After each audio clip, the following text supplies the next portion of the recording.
갈등. 최근 누리과정 사태를 다룬 언론 보도는 대다수가 중앙정부와 지방자치단체 간의 갈등에 집중하고 있습니다. 일국의 대통령이 서늘한 눈초리와 적나라한 표현으로 시도 교육감을 비난하고 교육감들은 반발하고 이런 장면들을 보고 있으면 자존심 싸움 좀 그만하지 그러냐는 한숨이 절로 나옵니다. 사실 누리과정 대란의 원인과 해결 방법은 복잡할 게 없습니다. 이번 주 뉴스K는 만들어진 갈등 뒤에 숨겨진 본질적인 이야기들에 집중해봤습니다. 잠시 후 시작합니다.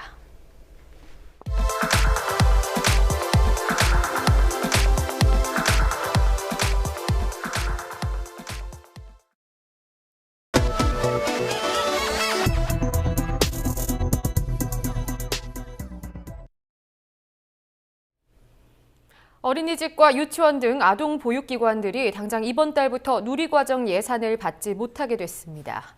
코앞으로 다가온 교사들의 월급날도 맞추기 어려운 상황인데요. 학부모 부담을 늘리거나 아이들이 먹고 배우는 것들의 질을 낮추는 건 물론이고 어쩌면 문을 닫는 보육기관들이 이어질지도 모릅니다. 박다솔 기자가 보도합니다. 유치원 누리과정 예산 재위 요청을 즉각 수용하고 편성하라!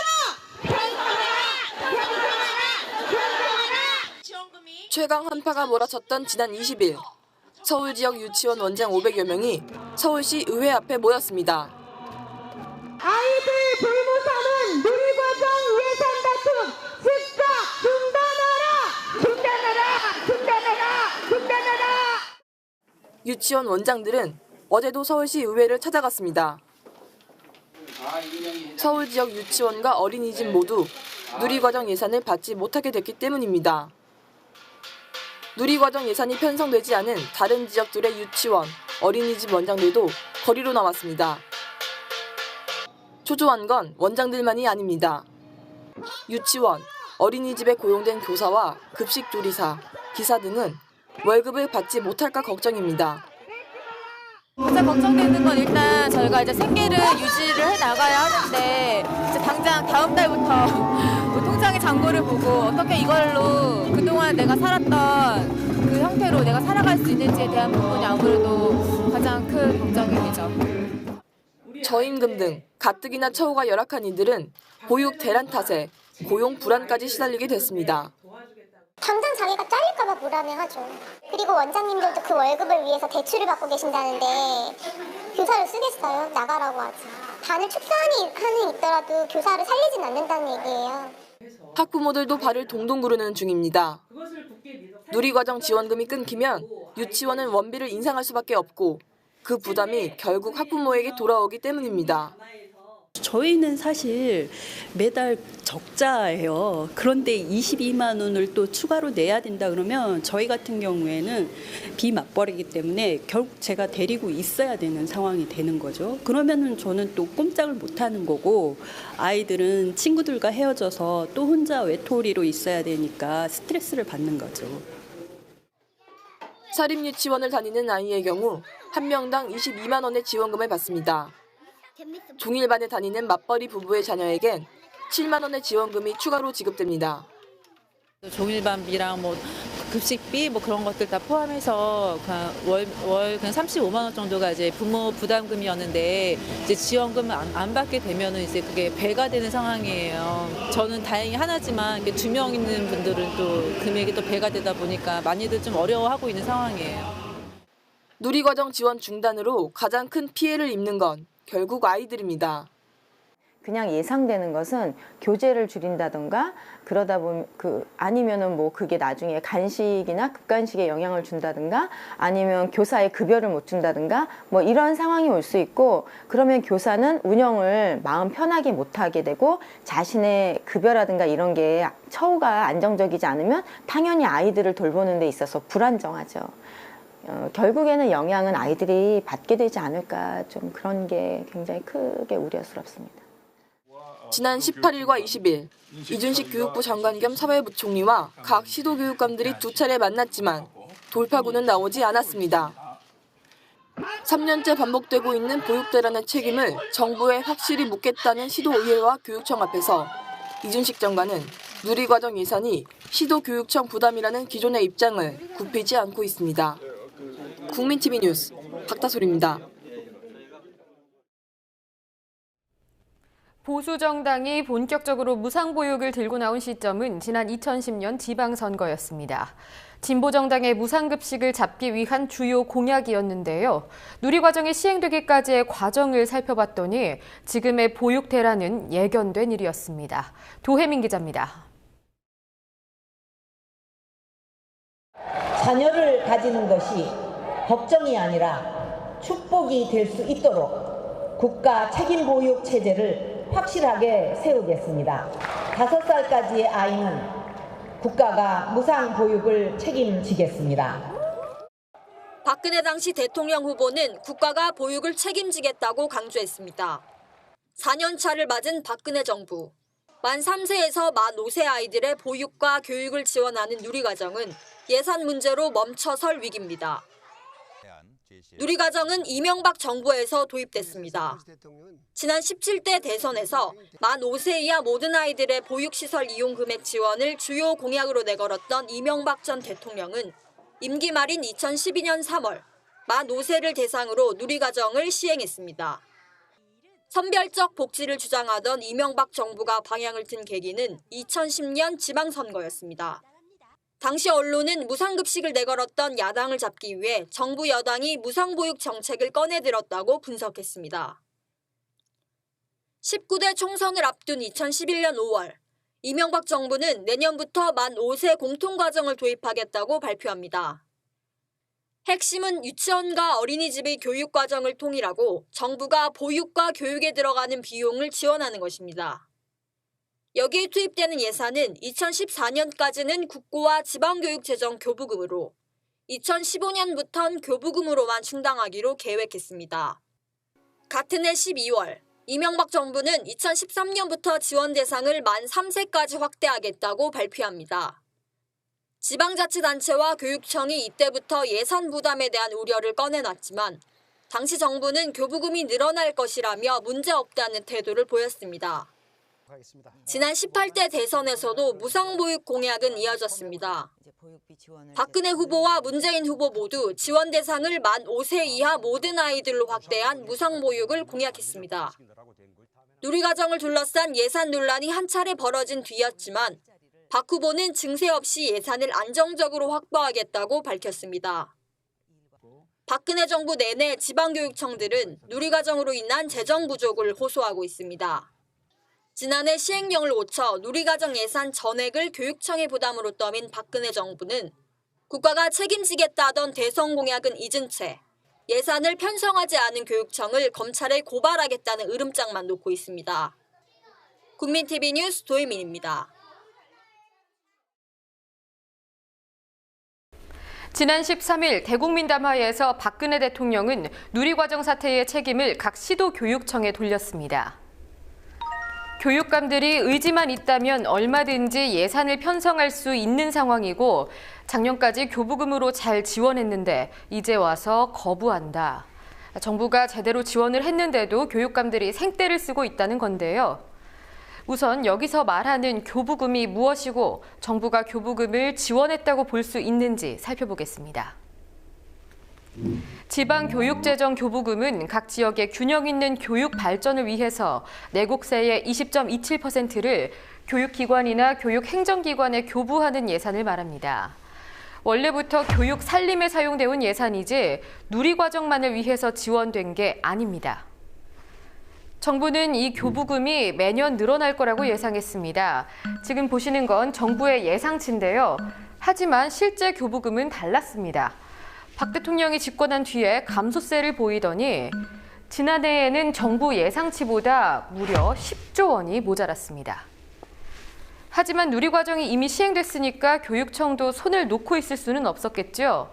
그래서 지방채, 즉 빚을 늘리기 시작했습니다. 시도교육청의 지방채 규모는 2013년 10조, 2014년 11조 4천억, 2015년 17조 1,013억까지 올랐습니다. 전체 예산에서 지방채가 차지하는 비율도 매년 늘어서 지난해에는 약 29%에 달했습니다. 하지만 이렇게 빚을 내도 교육청이 쓸 수 있는 돈은 크게 늘지 않았습니다. 지난해 교육청 가계부를 살펴봤습니다. 교직원 인건비, 학교의 설비와 운영비 등 항상 고정적으로 지출해야 하는 돈이 전체 예산의 90%가 넘기 때문에 실제로 쓸 수 있는 예산은 9.1%, 4조 8천만 원 뿐이었습니다. 결국 시도교육청은 다른 교육복지 사업에 들어갈 돈을 누리과정에 쓰게 됐고 전체 교육복지 지출에서 누리과정이 차지하는 비중은 약 60%까지 늘었습니다. 정부의 책임 회피에 교부금의 원래 목적인 초중등 교육의 질도 낮아질 위기에 놓인 겁니다. 박 대통령은 교부금이 지난해보다 1조 8천억 원가량 늘었고 목적 예비비도 3천억 원 정도를 편성했다면서 누리과정을 시행하는 데 무리가 없다고 말합니다. 하지만 시도교육청의 입장은 다릅니다. 교원 인건비, 채무상환금 등 자연 증가분에 기존의 지방채와 특별교부금으로 지원됐던 교원 명예퇴직수당, 방과 후 수강 예산도 교육청으로 넘어오게 됐습니다. 따라서 필요한 예산보다 오히려 6,600억 원 정도 모자라다는 건데요. 또 3천억 원의 목적 예비비에 대해서도 학교 노후시설 개선, 그리고 지방채 이자 지원으로 용도가 정해져 있기 때문에 누리과정을 위해서 추가 예산이 편성됐다고 보기 어렵다는 겁니다. 이뿐만이 아닙니다. 보건복지부, 교육부, 지방자치단체가 함께 분담해온 누리과정 예산을 올해부터는 교육청이 모두 책임지게 됐습니다. 올해는 또한 초등 돌봄교실 대상이 전학년으로 확대되는 해인데 이 예산 역시 교육청이 감당해야 합니다. 이건 모두 박근혜 대통령의 대선 공약이죠. 또다시 선거가 돌아왔고 정부 여당은 보육대란에서 발 빼기에 바쁩니다. 하지만 보육대란을 일으킨 당사자가 박근혜 정부와 여당이라는 사실은 분명합니다. 이 문제를 풀 수 있는 방법 역시 박 대통령이 쥐고 있습니다. 그 이유를 김지혜 기자가 정리했습니다. 18대 대선 직후 박근혜 당시 대통령 당선인과 지방자치단체장들이 만나는 자리. 지자체장들이 누리과정 예산에 대한 부담을 털어놓자 박 대통령은 중앙정부의 책임이라고 강조했습니다. 박근혜 당선인은 보육사업과 같은 전국 단위로 이루어지는 사업은 중앙정부가 책임지는 것이 맞는 방향이라고 생각한다. 그래서 지방의 부담을 덜기 위한 방안을 찾아보도록 하겠다. 그런 답변을 주셨고요. 하지만 박 대통령의 취임 이후 누리과정에 대한 지자체, 시도교육청의 부담은 계속 증가했습니다. 예산이 미편성되는 사태까지 벌어졌지만 지난 20일 복지, 고용, 교육 담당 부처의 신년 업무 보고를 받는 자리에서 박 대통령은 보육대란에 대한 언급 없이 복지 정책을 자찬하기에 바빴습니다. 지난 3년간 정부는 기초연금, 맞춤형 기초생활보장제도, 4대 중증 질환 보장성 강화, 국가 책임 보육 등을 도입해서 이런 맞춤형 복지 정책의 구체적 결실들은 과거 어느 정부에서도 해내지 못한 성과들입니다. 일과 가정의 양립을 위한 정책들을 강조하면서도 박 대통령은 누리과정에 대해 전혀 언급하지 않았습니다. 대선 당시 박근혜 대통령의 공약집입니다. 누리과정은 여성 일자리를 위한 정책에 포함돼 있습니다. 지난해 여성가족부가 시행한 조사에서도 여성들이 일자리에서 벗어나는 주된 이유로 육아와 자녀교육 문제가 꼽혔습니다. 일과 가정의 균형을 이루기 위해선 누리과정 등 유아교육 정책이 중요함에도 불구하고 박 대통령은 모르쇠로 나오고 있습니다. 누리과정이 영향을 미치는 분야는 또 있습니다. 정부 출연 연구기관인 한국보건사회연구원이 지난해 펴낸 연구보고서를 보면 정부가 책임을 지는 의무교육기간이 길수록 출산율이 상승했습니다. 세계 최하위 수준인 출산율을 높이기 위해선 정부가 영유아 보육을 위해 지출을 늘려야 한다는 의미입니다. 경제협력기구 OECD의 보고서도 참고할 만합니다. OECD는 영유아 교육과 관련된 보고서를 통해 유아교육이 아동뿐만 아니라 사회적으로도 다양한 이익을 낸다고 강조합니다. 아동교육의 중요성을 강조한 지난 2012년 보고서는 질 좋은 유아교육이 빈곤을 줄이고 세대 간 사회계층 이동을 증가시키는 등 사회적인 이익을 낸다고 설명했습니다. 유아교육이라는 본질적인 측면에서도 정부가 책임을 져야 한다고 현장 전문가는 주장합니다. 좋은 교육을 받을 수 있는 기회를 운에 맡겨선 안 되기 때문입니다. 유치원 아이든 어린이집 아이든 동일하게 가야지 왜 그쪽은 먼저 편성을 하고 이쪽은 편성을 하지 않느냐. 그것도 저는 문제라고 생각합니다. 정부는 시도교육감들이 의지만 있으면 누리과정 예산을 편성할 수 있다는 입장을 고수하고 있습니다. 하지만 의지를 가져야 할 쪽은 박근혜 정부입니다.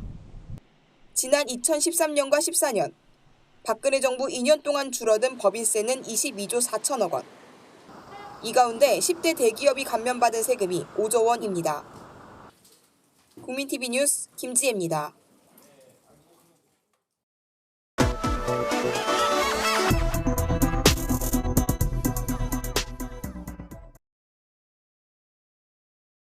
특히 올해 산업연계 교육 활성화 사업과 대학 인문 역량 강화 사업이 시작이 되는데 인력 수급 전망에 따른 학과별 정원 조정을 시작하고 인문학도 사회 변화에 맞춰서 혁신할 수 있는 기반을 다져야 하겠습니다. 개발이 완료가 된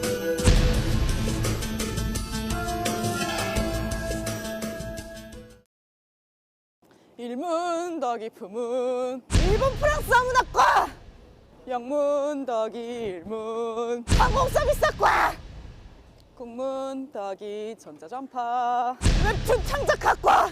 문과라서 죄송합니다. 상경대도 아니라서 죄송합니다. 그래도 과는 없애지 말아주세요.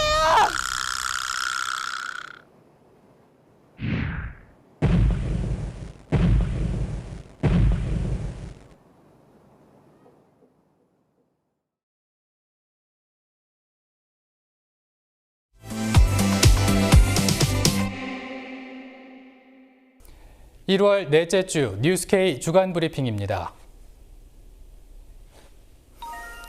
21세기 대한민국에서 권위주의 정부 시절의 유물인 관제 서명 운동이 재등장해 논란이 일고 있습니다. 지난 18일 박근혜 대통령이 참여했던 경제 활성화를 위한 입법 촉구 서명 운동인데요. 박 대통령의 서명 이후 황교안 총리 등 정부 인사들도 연이어 동참했습니다. 관제 서명 논란 외에도 기업들이 임직원을 서명에 강제 동원한 정황이 포착돼 문제가 되고 있습니다. 대한상공회의소 등은 이 서명 운동을 추진하면서 산하기업에 공문을 보냈는데요. 임직원들이 서명 운동에 동참하도록 해달라면서 매일 서명 참여 인원을 보고하도록 하는 등 무리하게 서명 운동을 진행하고 있습니다. 이기권 고용노동부 장관이 오늘 오후 일반 해고와 취업규칙 변경 요건 완화에 대한 양대 지침을 최종 확정했습니다. 양대 지침은 성과가 낮다는 이유로 노동자 해고를 가능하게 하고 임금 피크제 등에 대해서는 취업규칙을 바꿀 수 있도록 하는 내용 등을 담고 있습니다. 정부가 지난달 30일 공개했던 초안과 크게 달라진 점은 없습니다. 양대 지침은 정부 발표와 동시에 효력을 가지는데요. 정부의 양대 지침 확정 발표는 갑자기 마련됐습니다. 한국노총이 지난 19일 노사정이 탈퇴를 선언한 이후 노동구조 개편에 전속력을 내는 모양새입니다. 한국노총과 민주노총은 고용부 장관의 발표 직후 성명을 내고 대정부 투쟁에 나서겠다고 예고했습니다. 새누리당이 연일 공세를 퍼부었던 국회 선진화법 개정을 꼼수까지 동원해 추진하고 나섰습니다. 새누리당은 지난 19일 야당에게 알리지 않은 채 국회 운영위원회를 열고 선진화법 개정안을 부결시켰습니다. 부결된 안건의 경우 의원 30명의 동의를 받으면 본회의에 바로 부의할 수 있기 때문입니다. 새누리당의 꼼수에 뒤통수를 맞은 더불어민주당 등 야당은 반발했습니다. 오늘 아침에도 새누리당은 선진화법을 본회의에 상정해달라고 정의와 국회의장을 압박했지만 정 의장은 선진화법 개정 시도는 나쁜 제안이라면서 거부하고 있습니다. 기획재정부 장관 겸 경제부총리를 맡았던 새누리당 최경환 의원 외에도 고위 공직자들이 중소기업진흥공단에 지인 채용을 청탁했다는 의혹이 제기됐습니다. 한겨레신문은 중진공의 2012년과 2013년 공개 채용 합격자 명단에 기재부 등 경제부처 고위 관부와 산업통상자원위원회 소속 국회의원 등 고위 인사 8명의 이름이 적혀 있다고 보도했습니다. 채용 과정에서 참고할 수 있도록 적어 놓은 것으로 추정됩니다. 중진공의 채용 비리는 지난해 말 최 전 부총리의 인턴 출신이 점수를 조작해 채용된 사실이 드러나면서 불거졌는데요. 검찰과 감사원이 채용 청탁 정황을 확보하고도 관련 조사를 제대로 벌이지 않아 부실 수사 논란까지 일고 있습니다. 전국교직원 노동조합이 고용노동부의 법의 노조 처분을 취소하기 위한 소송에서 또 패소했습니다. 항소심 재판부인 서울고등법원 행정 7부는 어제 근로자가 아닌 자가 가입할 경우 노조로 보지 않는다는 노조법 2조를 근거로 정부에 손을 들어주었습니다. 항소심 때까지 중지됐던 법의 노조 통보 처분 효력도 살아났습니다. 교육부는 곧바로 전임자 복귀, 사무실 지원 중단 등 전교조 무력화에 나섰습니다. 국제교원단체연맹에 따르면 해직 교사가 조합원이라는 이유로 노조 아님을 통보한 나라는 한국과 아프리카의 마다가스카르뿐입니다. 전교조는 상고할 계획입니다. 월성원전 인근 주민 40명의 소변을 검사한 결과 5세 아동을 비롯한 대상자 전원에게서 방사성 물질이 검출됐습니다. 어제 월성원전 인접지역 이주대책위원회와 환경운동연합에 따르면 검출된 방사성 물질은 삼중수소로 노출이 장기화될 경우 백혈병이나 암을 유발합니다. 성인에 비해 연령이 낮은 아동과 청소년에게 더 위험한데요. 한국수력원자력은 삼중수소의 경우 소변 등을 통해 배출될 수 있고 검출된 양도 적다면서 태연합니다. 하지만 이번 조사로 식수와 음식물에 이어서 호흡을 통한 방사능 오염 가능성까지 제기되면서 주민들의 불안은 커져만 가고 있습니다. 강원도 양양군이 설악산에 케이블카를 설치하기 위해 제출한 환경영향평가서가 허위 자료로 작성된 정황이 포착됐습니다. 이 평가서에는 지난 2014년 10월에 사흘간 실시했다고 조사 일자를 적고 있는데요. 첨부한 폐쇄회로 TV 화면은 알고 보니 3년 전인 2011년에 찍힌 화면이었습니다. 이 내용을 밝힌 환경시민단체들은 환경영향법을 위반한 거짓 보고서라면서 환경부에 해당 보고서를 반려하라고 촉구했습니다. 양양군은 카메라 날짜가 잘못 입력됐을 뿐이라면서 의혹을 부인하고 있습니다. 지금까지 뉴스K 주간 브리핑이었습니다.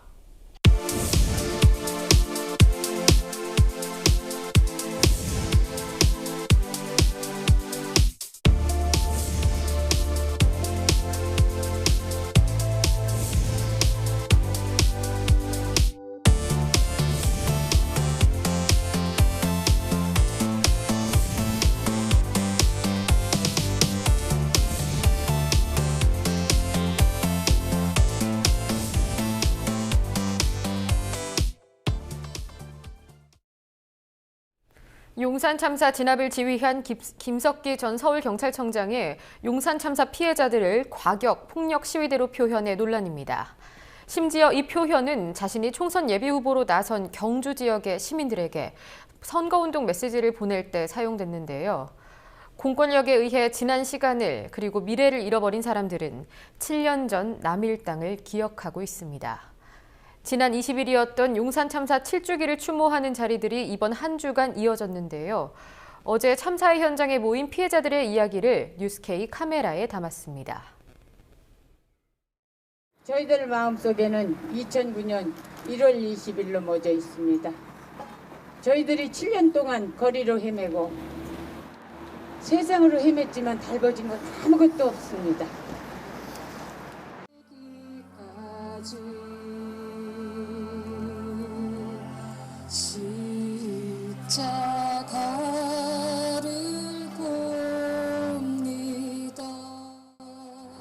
문을 열고 나오면 있는 중국집, 자그마한 시계방, 조그마한 구두가게, 조그만 비디오 책을 대여하시는 분도 계셨죠. 현재 새벽에 이제 용역들이 이제 건물에 이제 남일당 건물에 이제 들어왔어요. 이제 거기서 용역들하고 이제 같이 대치하고 이제 우리가 내려가려고 해도 내려갈 수 없는 상황이 됐었어요. 용역들이 이제 밑에서 있기 때문에 뭐 내려가다 잡히면 뭐 거기서 맞아 죽으니까. 그날도 체감 온도가 영하 10도가 넘는 날이었어요. 그 물대포를 쐈는데 그 물대포가 망루를 진 건물 옥상에서 살얼음이 돼가지고 얼음이 이렇게 두껍게 얼음이 쫙 하얗게 그 기억이 아직도 생생합니다. 이제 거기서 이제 일이 이제 시작이 됐던 거죠. 이제 진짜 국가 폭력이 이제 우리를 뭐 살리러 오는 것이 아니라 연행하러 오는 게 아니라 그냥 거의 죽이러 온 거죠. 그 안에 망루 안에서. 이런 참사가 벌어지리라고는 상상도 하지도 않았고 뭐 아침에 나가면서 가기 싫다라고 얘기를 하더라고요. 가기 싫다고. 그래서 그러면 가지 말라고 그랬더니 안 된다라고 하면서 그러고 나갔는데 그것이 마지막이었어요. 저희 남편이 저한테 궁금하고 보고 싶고 그러면은 저 길 건너편에서 이렇게 쳐다보고 있으면 내려다 볼 테니까 보고 싶으면은 길 건너에 있으라고 그러고 얘기를 하더라고요.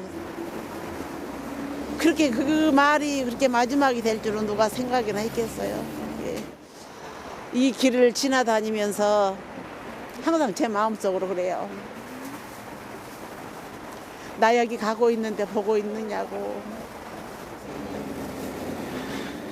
제일 속상한 거는 이렇게 7년이 흘렀어도 이렇게 화합을방으로 놔뒀던 게 뭐가 그렇게 급해서 그렇게 사람을 죽였는지 그게 제일 속상하고요. 저희 유가족한테는 1월달이 고통의 달이죠. 그게 제일 힘들어요.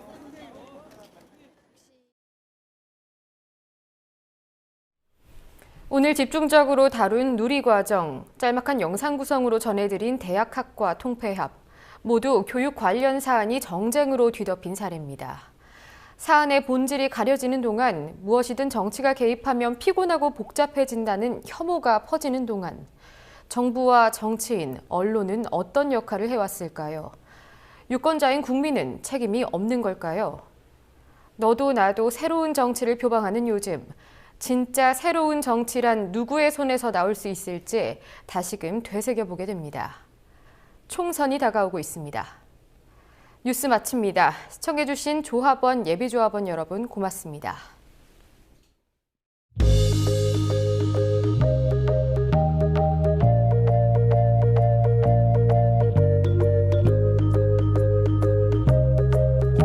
미디어 협동조합 국민TV에 가입해주신 조합원과 예비조합원입니다.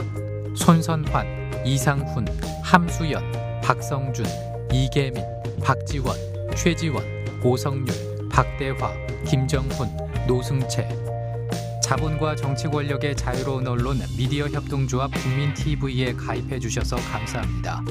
미디어 협동조합은 경쟁을 통한 이익 추구보다 협력과 상생 가치를 보다 소중히 여기며 더 자유롭고 더 정의롭고 더 행복한 사회를 만드는 데 공헌하겠습니다.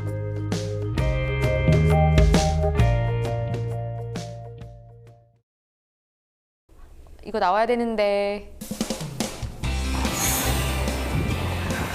슈퍼스타 이렇게 하면 이렇게 우리 드론인 줄 알겠지? 와, 쩐다.